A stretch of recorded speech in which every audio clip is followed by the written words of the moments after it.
Welcome back to Whip Check. You ask, we explored. Today, we're zeroing in on the 2024 Kia EV9. Yeah, that big all-electric three-row SUV that seems to be everywhere lately. Exactly. It's been creating quite a stir. You sent us a stack of perspectives. We've got video reviews from Doug Demuro, CarWow, Redline Reviews. And autofocus too, right? Yep, autofocus as well. So our job today is to kind of pull out the key stuff, the most crucial information, and give you a really clear picture of what this EV9 is all about. Sounds good. Where should we start? Okay, let's get right into it. The big deal here seems to be a mainstream electric three-row SUV. What's the real significance? Why is this important? Well, it's really interesting the space the EV9 is trying to fill. Think about it if you're, say, a family driving a Honda Pilot, maybe a Toyota Highlander, or even Kia's own Telluride. Right, the usual suspect. Exactly. And you're thinking, okay, maybe it's time to go electric. What were your options before this? Not many that were affordable and had a real third row. Right. It was either super high-end stuff. Like the Rivian R1S or the Tesla Model X. Yeah, very expensive. Or you had smaller EVs where the third row felt, well, kind of tacked on. Like an afterthought. Pretty much. So the EV9 comes in as this more, let's say, accessibly priced, purpose-built electric option right in that popular family SUV sweet spot. It's interesting how they've apparently benchmarked it against those gas giants in size. But one thing that jumped out was the wheelbase. It's longer. Yeah, considerably longer than the Telluride, for instance. About 8 inches more, I think. 8 inches. So getting rid of the engine really frees up space. What does that actually do for the inside, though? So connecting that to the everyday, that longer wheelbase is really all about maximizing interior volume. Almost all reviews mention how roomy the first and especially the second row feels. Okay. So even if the overall length is similar to, say, a Telluride, that extra stretch between the wheels translates to more comfortable space inside, especially for passengers. More legroom, basically. Exactly, like stretching out your legs a bit more. All right, let's talk money. The price conversation. EVs often cost more upfront. And the EV9 is no exception there. We're seeing a starting point around, what, $56,000? And the top trims, like the GT line, they can climb way up. Yeah, up towards $75,000 or even a bit more fully loaded. Most versions people actually buy will probably land somewhere in the mid-$60,000 range, seems like. Okay. So how did that pricing fit in compared to the competition, both electric and those gas models? That's the key question, isn't it? Where does it sit? It's definitely pricier than your average gas three-row, no doubt. Right. Significantly more than a Pilot or Highlander. But it's trying to be a more attainable entry into the electric three-row world. When you look at a Model X or an R1S, you're usually talking a much bigger check. Gotcha. So it's kind of the value play in the electric three-row space. You could say that. One source actually called it the cheapest option in that specific category right now. But it's still a lot of money for a Kia. You know, one reviewer definitely asked if the badge justifies that price tag, especially when you're getting into luxury territory. That makes sense. So what's powering this thing? What kind of performance and, crucially, range are we looking at for that money? Okay, there are a few main setups. The base model, the entry point, is rear-wheel drive. Puts out about 215 horsepower. And the range on that one? Estimated around 230 miles. Okay. Then there's a long-range version, also rear-wheel drive, and that pushes the range up over 300 miles. Better.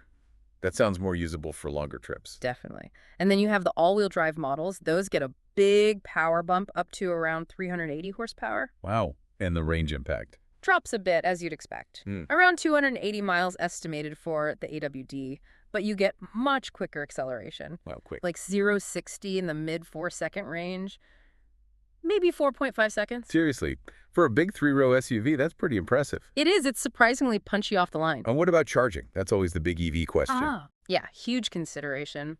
All the reviews highlighted the DC fast charging.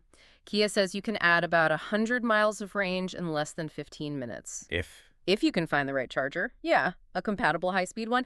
But if you do, that quick top-up makes road trips in a big EV like this seem much more practical. Okay, good to know.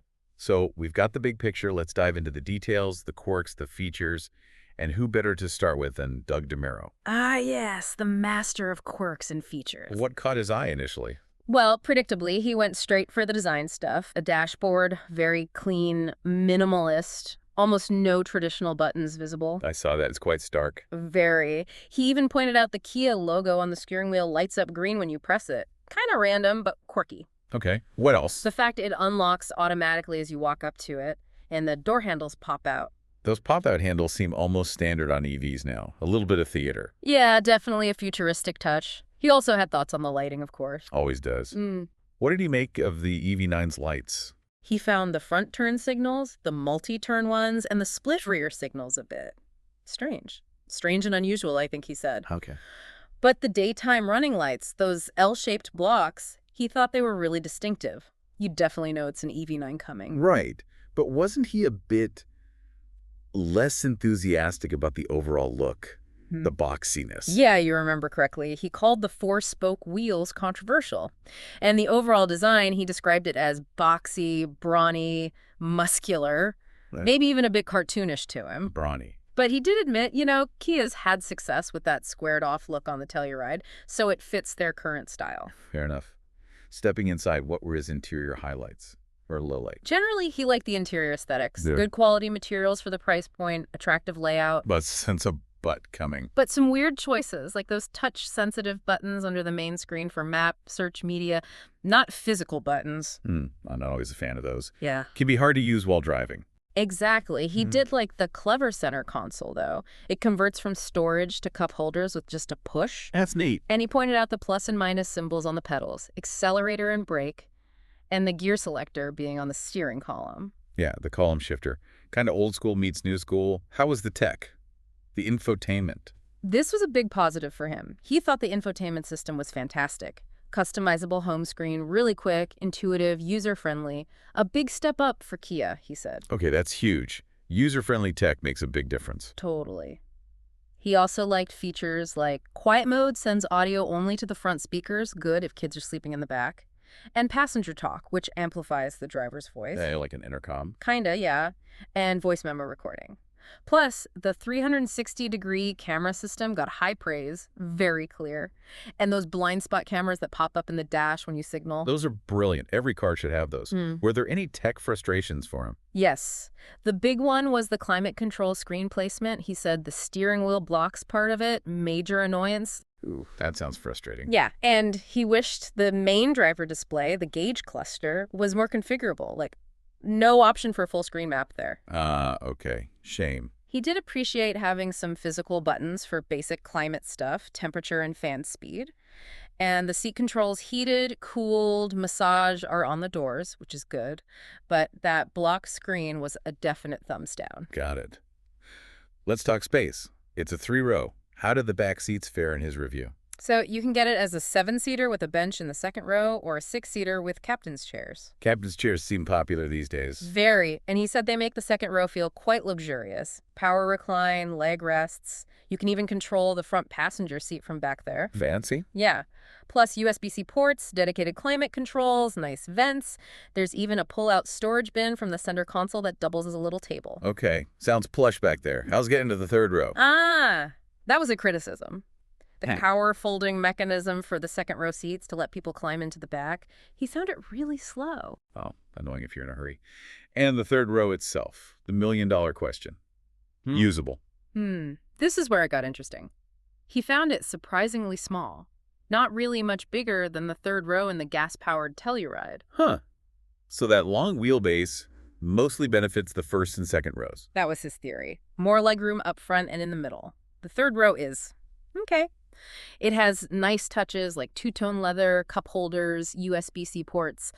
But space-wise, it's tight for adults. Good for kids. Maybe short trips for grown-ups. Pretty much sums it up. Cargo space behind the third row is decent, though. Some underfloor storage, but the battery eats into that a bit. Right. The EV trade-off. Interestingly, he preferred the manual folding third row seats. Said they were quicker and easier than slow power folding ones. That makes sense. Now, the driving experience, he made that provocative minivan comparison. He did. Sacrilege in the SUV world, right? Huh. Yeah. Why did he say that? Because of the large, open interior feel, the seating position felt a bit lower than some tall SUVs, and the ground clearance is lower because of the battery underneath. It just felt more like a minivan layout inside to him. Even though it looks like a boxy SUV outside. Exactly. He figured the boxy styling was maybe Kia trying to actively fight that minivan vibe. So how did it actually drive? Minivan comparison aside. He praised the ride quality, said it was very smooth, comfortable, high-quality feeling. And the driver assist tech, fantastic fantastic lane keeping, auto braking, adaptive cruise. Really good. But not exactly sporty. No. Quick acceleration, especially the AWD, like we said, but not engaging for spirited driving. He concluded its main strength as being a practical, comfortable electric family hauler. And the final score, the Doug score. 54 out of 100, which he noted puts it near the top of the mid-size three-row SUV class he's tested. Main drawbacks for him were the higher price and the EV range, though he admitted the range is competitive for what it is. A practical minivan in disguise, then. Interesting take. Okay, let's switch perspectives. How about CarWow? They often have a good eye for style and daily usability. Right. CarWow started with a fun analogy. They compared the EV9 to Adidas walking boots. Walking boots, how so? Practical, comfy, user-friendly, but also stylish. They were actually quite positive about the exterior design, used phrases like cyberpunky vibe. Cyberpunky? Okay, I can kind of see that. Yeah, they liked the blocky wheel arches, the different wheel designs, pointed out trim differences like black trim on the GT line versus silver on others, like the retractable handles, the doors covering the sills. In a more positive design take than Doug, maybe. Things like it, yeah. They emphasized the chunky, squared-off front and the similar light shapes front and rear. But It's always a but. they immediately hit the price point, especially in the UK, starting at £65,000, going up to £77,000 for the top spec. They openly questioned if it's worth it for a Kia. There's that badge question again. It keeps coming up. But what about the inside, according to CarWow? They called it simplistic, but with nice contours. Liked the big digital driver display, found it responsive, though the graphics were a bit dark. They also noted the climate screen being partly blocked by the steering wheel. Seems like a common complaint then. Definitely. But they appreciated the physical shortcut buttons for temperature and fan speed, material quality. Generally good, they said, but maybe less premium lower down in the cabin. Didn't quite feel as luxurious as, say, a BMW at a similar price. Okay. And comfort, storage. Seats were comfy. They specifically mentioned the headrests felt like a trampoline for your head. Nice steering wheel design, good adjustability. Storage was a plus. Wireless charging tray, clever cup holders, big glove drawer, big door bins. Even the sun visors were huge with big mirrors. Practical touches. How about the seating configurations? Any different takes there? They highlighted the standard 7 seats versus the optional 6-seater with the captain's chairs. And they confirmed that the cool swivel function for those chairs available elsewhere isn't in the US or North America. Ah, shame. We miss out on the swiveling. Seems so. They like that the rear windows go all the way down, and top trims get blinds. Panoramic roof mentioned too. Overall, roomy interior, good head and shoulder room. And the third row and cargo. How did CarWow rate those? Access via the sliding second row was okay, using a push button. Third row space was deemed sufficient for adults, especially in the 6-seater, and the seatbacks recline back there too, which is nice. Even ISOFIX in the third row. Yep, ISOFIX back there. Boot space with all seats up was 330 liters, similar to a small hatchback like a VW Polo, they said. Flat load floor, easy loading. Underfloor storage for the parcel shelf. Power folding third row available from the boot. But they also found the driver's seat needed moving forward manually for it to fold totally flat. A little usability snag there. Yeah. And the frunk. 90 liters for RWD, 50 liters for AWD. They also noted it's less space than a Model X frunk. Okay. Now, CarWow loves their 5 annoying things. What made the list for the EV9? Okay, let's see. 1, reaching the infotainment screen can be a stretch. 2, the second row seats don't remember their position after sliding forward for third row access. Oh, that would be annoying, having to readjust it every time. 3, no rear camera washer. 4, the safety systems always default back to on every time you start the car. Takes multiple steps to turn them off if you want to. I hate that in modern cars. And 5, they heard a weird grinding sound from the brakes at low speeds. Okay. Specific list. Did they find any particularly clever features to balance that out? Oh yeah, plenty. The fingerprint reader for driver profiles was cool, though it doesn't save your safety system preferences. Remote control driving with the key fob. The ergo motion driver seat massage, stretching, posture assist. That sounds fancy. Very. Controlling the front passenger seat from the back row. Relaxation mode that fully reclines the front passenger seat with a leg rest. Power folding third row using the infotainment screen. The smart tailgate that opens automatically. Terrain modes for the AWD. Towing capacity? 2,500 kilograms for the AWD, similar to a BMW iX, they said. And vehicle to load, V2L. Ah, the V2L. Powering stuff from the car. Exactly. They mentioned you could boil a kettle using the 3-pin socket. Really useful feature. Definitely. So what were their overall driving impressions? Good visibility, light steering for town driving, but the brakes felt inconsistent, sometimes smooth, sometimes grabby. Doug didn't mention grabby brakes, did he? Not explicitly grabby, I don't think. CarWow found the suspension comfortable overall, but a bit fidgety on rough surfaces compared to air suspension systems, and a large turning circle. Expected for a big vehicle, maybe? Probably. They liked the adjustable regen braking, especially the auto mode using radar, and the one-pedal driving option. Driver assists were good. Performance, the GT Line S was quick enough, 0-60 under 5 seconds even in the wet.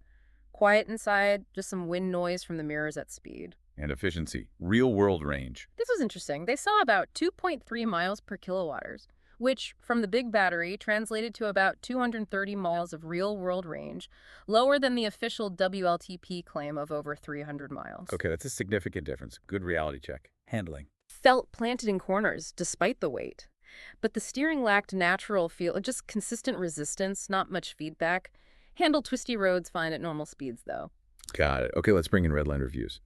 They often look closely at the engineering and performance aspects. Their take. Redline positioned the EV9 very clearly, an electric telluride for the modern era. They really hammered home that it's built on Kia's dedicated EV platform, the EGMP. Right, not a converted gas platform. Exactly. They highlighted the specs, up to 304 miles range, seats up to 7, tows up to 5,000 pounds.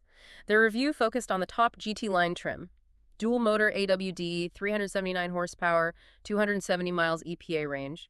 They even thought the styling might hint at the next Telluride. Interesting thought. Did they comment on the frunk size, too? Seems to be a recurring detail. Yes. Confirmed it's small on the GT line, just 1.8 cubic feet. Barely enough for the charger and V2L adapter, they reckoned. They also clarified the U.S. battery options. 76 kilowatt pack for the base RWD Lite, 230 miles range, and the big 99.8 kilowatt pack for all other trims, up to 304 miles. And performance figures from them. Confirmed the 379 HP, 516 pound-foot torque for the GT line. They tested 0-60 at 4.8 seconds, slightly slower than CarWow's sub-5, but still very quick. Top speed, 124 mile road. Weight, just under 5,900 pounds, about 1,300 pounds heavier than a Telluride. Wow, that's a big weight difference. How did Redline feel about the style? Very positive. Seriously standouty was their phrase. Said it looked like the concept car made real, like the digital tiger nose grille, the new logo, the customizable light pattern in the grille. That light pattern sounds cool. Yeah. They noted the upgraded LEDs on higher trims, integrated cameras, more aggressive GT line bumper. On the side, they emphasized the long wheelbase, similar overall length to Telluride, but slightly lower. Like the unique 21-inch GT line wheels with aero cover. Ground clearance, still SUV-like. 7.8 inches, a bit lower than Telluride, but still decent. They also like the black trim, lack of chrome on the GT line, the dual-panel sunroof, black roof rails. And the rear design. Saw influences from Telluride and the EV6. Liked the vertical taillights, unique signature. Pointed out the digital camera mirror option and the hidden rear wiper under the spoiler, nice touch. Cargo space comparison to Telluride. They measured it too, about 20 cubic feet behind the third row. Less than Telluride. Max space also less than Telluride, around 81 cubic feet, but still practical for an EV, they felt. Key fob. Any comments? New Kia design. Buttons for lock and lock, tailgate, panic, remote start park, and the frunk. Plus digital key via smartphone. Standard stuff now, but well executed. Electronic pop-out handles, power folding mirrors also noted. Okay, inside the Redline review. Materials, tech, overall feel. They mentioned the synthetic Syntex leather, netted headrests, standard heated ventilated power seats. GT line gets the driver massage. Liked the two-tone look, premium feel, and the upgraded Meridian sound system. Big improvement over the EV6 audio, they said. Any plastic complaints? Some hard-touch plastic lower down, yes. They noted the lounge function for parked reclining. Found the start-stop button slightly hidden. Praised the triple-screen setup, 12.3 driver display, 5 HAMT, 12.3 infotainment. And huge news. What? The infotainment finally gets wireless Apple CarPlay and Android Auto. Finally. That's been a long time coming for Hyundai Kia EVs. Big win. Embedded nav plans charging stops too. Liked the mix of materials, haptic buttons alongside physical knobs for volume temp, multiple USBs, power outlet, ambient lighting, illuminated steering wheel logo. Packed with features. Totally. Power steering column, regen paddles, drive modes, even a 4WD lock button, though they called the horn nondescript. Like the floating console, storage, retracting cup holders, fingerprint scanner, ventilated wireless charger, comfortable seats, felt plush even for synthetic. Big glove box, digital mirror option, suede headliner, luxurious feel overall. Sounds very well equipped. What about the back seats from their perspective? Yeah. Second and third row. Emphasize true three-row capability, 6 or 7 seats, soft touch materials in the second row, metal speaker grills, manual sunshades, heated ventilated second row on higher trims. They mention the optional relaxation second row captain's chairs with power ottoman. But there's a catch. Yeah, they reduced third row legroom noticeably. With the standard captain's chairs, legroom was ample, flat floor, easy pass-through. Cup holders, USB-Cs and seat backs, storage bin, rear climate controls, ambient lighting, rear sunroof shade. All good. And the third row itself, Redline's take. Access via the slow power folding second row again, comfy headrest back there, legroom. Tight for adults, especially if the second row has those relaxation seats. Better with standard chairs or the bench. But headroom was excellent. Lights, vents, USB-C, cup holders, all present. So, similar verdict to Doug on third row space. Driving impressions from Redline, GT Line AWD. Very fast off the line, they confirmed the 4.5 second 0-60. Felt less quick above 60 mph though. Easy to drive despite size weight, low center of gravity made it feel surprisingly nimble. Nimble, a nearly 6,000-pound SUV. Their word. Steering quick but lacked feel, they agreed on that. Suspension soft, some body lean. Excellent for road trips and around town, like the one-pedal driving.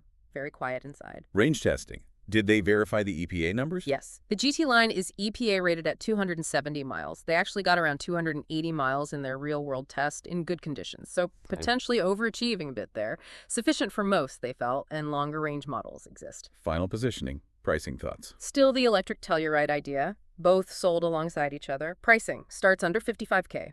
RWD light 230 miles. AWD around 64K wind. GT line tested was 78K-ish, definitely more than Telluride, $20 more. But cheaper than Model X, 80K plus, R1S, 75K plus. Upcoming EX90, 78K plus. So value leader in its specific electric segment. Exactly. They mentioned incentives too, like $7,500 cash back sometime. And potential federal tax credit once U.S. production starts in Georgia soon. Sales are strong, they said, matching the EV6, maybe 25K units first year. Pros and cons summary from Redline. Pros. Luxury feel. Great tech. Wireless CarPlay. Roomy. Quality materials. Comfy seats. Strong performance. Cons. Third row, a bit cramped. Priced a lie, though competitive for electric 3 rows. Okay, comprehensive stuff. One more perspective. Autofocus. They leaned into that minivan in disguise idea too, right? They did. Started right off saying minivans are practical, but people don't want them. Positioned the EV9 as an SUV with minivan features, but crucially, not looking like one. How did they frame the pricing in competition? Similar to Redline. Outlining the trims. Light, $55K. Wind, $64K. Land, $70. GT, $74K. Called it the cheapest electric 3-row against Model X, R1S, future Escalade EV. What specific features did they point to for the minivan comparison? Things like the remote park assist on the key fob, the customizable pixel light animation up front, active aero for efficiency, the long wheelbase creating space, power liftgate, decent cargo, power folding second row, easy manual fold third row, all very practical minivan-like capabilities. Interior quality and tech. Autofocus thoughts. They noted a good amount of plastic, maybe a drawback at this price for some, but felt it wasn't missing any key features. Disliked the power button placement, like Redline. Praised the physical HVAC buttons, highlighted that unique USB port that switches between charging and data. Oh yeah, Doug mentioned that too. Clever. Ambient lighting, sliding console cover, push-button cup holders, wireless charger, camera auto hold buttons, fingerprint reader. Mentioned the plus pedals again. Fake leather and plastic feel noted. Heated wheel seats with memory, giant sun visors, HUD, switchable camera mirror, manual motorized sunroof shades. Big praise for wireless CarPlay Android Auto again. Kia's software. Responsive. Top 3 in the industry, they said. Liked the integrated maps preconditioning the battery for charging. Lots of screen real estate, 30 inches total. Touchscreen controls some climate. Seat comfort. Driver seats. Soft, comfy. Like the active bolsters in sport mode. Called the soft gel headrests like a Herman Miller office chair. High praise. Second and third rows. 6-seater config, good leg room in second row, behind a tall driver. Comfy captain's chairs, no swivel in U.S. Armrests, nice headrests. Third row, pretty small for a 6'3" person. Okay for kids. Lots of amenities back there, though. Cup holders, USB-C, speakers, vents, glass roof. Storage drawer bin for second row. Overhead AC controls, mesh sunshades. Like that you can move the front passenger seat forward from the back row. Smart feature for third row legroom. How do they compare to the Rivian R1S? Interesting comparison. Said the EV9 has more minivan-like capabilities, space, features, while the Rivian has better build quality maybe, faster acceleration, much better off-road chops. Ride quality for autofocus. Very good. Dampers tuned well for a soft ride. Absorbs potholes well. Sophisticated rebound control, not too floaty, like the Drive Maids. Normal soft, sport firmer, My Drive, Snow, Eco. Good visibility. Speakers, pretty good, but lack bass. Camera mirror praised again. Final assessment from autofocus. Is it a minivan killer? They praised Kia's reinvention, the EV aesthetic and features, mentioned the rumor of an even faster GT version coming, concluded it's a really strong contender in the electric three-row market, offers great value compared to pricier rivals, good range, fast charging, that minivan-like practicality, tons of features, all despite maybe still fighting that Kia badge perception at this price. Okay, so wrapping this all up, the 2024 Kia EV9 definitely sounds like a fascinating, really significant vehicle in the electric space. It seems to be genuinely trying to bridge that gap between, affordability, relatively speaking, and everyday family practicality in a three-row EV. Yeah, it really does. It seems to offer this unique mix. Bold, maybe polarizing styling for some, but undeniably distinct. Right. A really spacious and feature-packed interior, lots of impressive tech, especially that updated infotainment with wireless phone mirroring finally. Yeah, hallelujah. And all in a fully electric package. What's really striking is how different reviewers kept circling back to that idea, blending SUV looks with almost minivan levels of practicality and space inside. It's a compelling pitch for families wanting to go electric but needing that space. Absolutely. It avoids maybe needing two cars or compromising heavily on passenger or cargo room. Now, the price is still a hurdle compared to gas SUVs, no question. And the range, while decent for its class, is always a factor people weigh heavily with EVs. True, those are real considerations, but within the specific, still quite small world of electric three-row SUVs, it genuinely seems to carve out its own compelling niche. Which brings us back to that recurring question. Is this basically the electric minivan for the modern era, offering all that practicality people secretly want, but wrapped in a more desirable SUV body? It really makes you wonder, doesn't it? How are these vehicle categories going to keep evolving? As electric platforms allow for different packaging, maybe those old lines between SUV, minivan, even wagons or sedans start to blur even more. Yeah, maybe the EV9 is just the start of seeing vehicles that blend capabilities in new ways. Practicality plus tech plus style. Exactly. It feels like it's pointing towards a future where those things aren't mutually exclusive. Well, we hope this whip check gave you a really solid understanding of the 2024 Kia EV9, drawing from all those different expert takes. Lots to think about with this one. Definitely. What aspects of the EV9 intrigue you the most after hearing all this? Or are there specific comparisons you'd like us to tackle in a future whip check? Let us know your thoughts. Yeah, we'd love to hear them. And hey, if you found this look useful, it helps you get your head around the EV9, do us a favor, hit that like button and subscribe right here. We'll keep bringing you these detailed explorations on WhipCheck.